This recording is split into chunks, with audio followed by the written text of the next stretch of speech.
Dans quelques jours, à New York, on va assister à ce qui sera sans doute la plus grande introduction en bourse de l'histoire. Bonjour Nicolas Barré. Bonjour Thomas. Elle va concerner une entreprise chinoise qui s'appelle Alibaba. C'est un géant du commerce en ligne.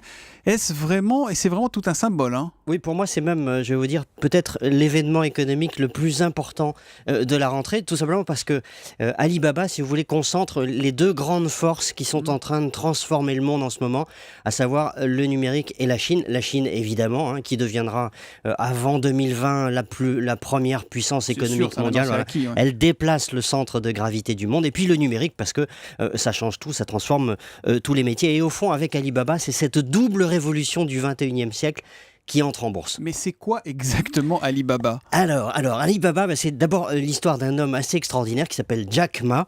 C'est un ancien prof d'anglais. Il a fondé sa société en 99 dans un appartement. C'est pas dans un garage comme en Californie, dans un appartement comme Steve Jobs avec Apple. Ouais. à Hangzhou, qui est une très belle ville près de Shanghai, à 200 km de Shanghai, disons.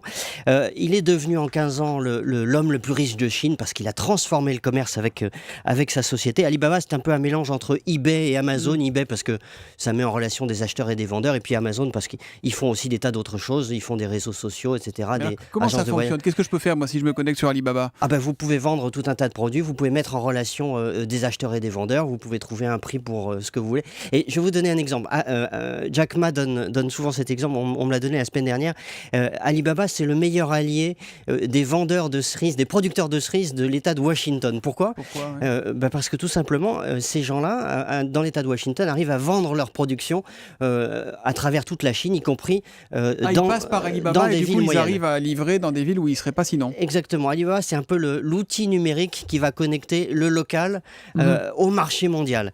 Et c'est ça qui rentre en bourse, et c'est cet outil numérique donc qui relie le local au mondial Ça vaut combien alors? Ça va valoir combien? Ça va valoir à peu près 160 milliards de dollars. 160 milliards de dollars. Ils vont lever 20 milliards de dollars en bourse. Vous imaginez ce qu'on peut faire avec 20 milliards de dollars? À peu près. Beaucoup d'investissements. Donc la morale de l'histoire, c'est que le monde change vite, c'est que le local peut devenir mondial. Vous pouvez accéder depuis nulle part au marché mondial.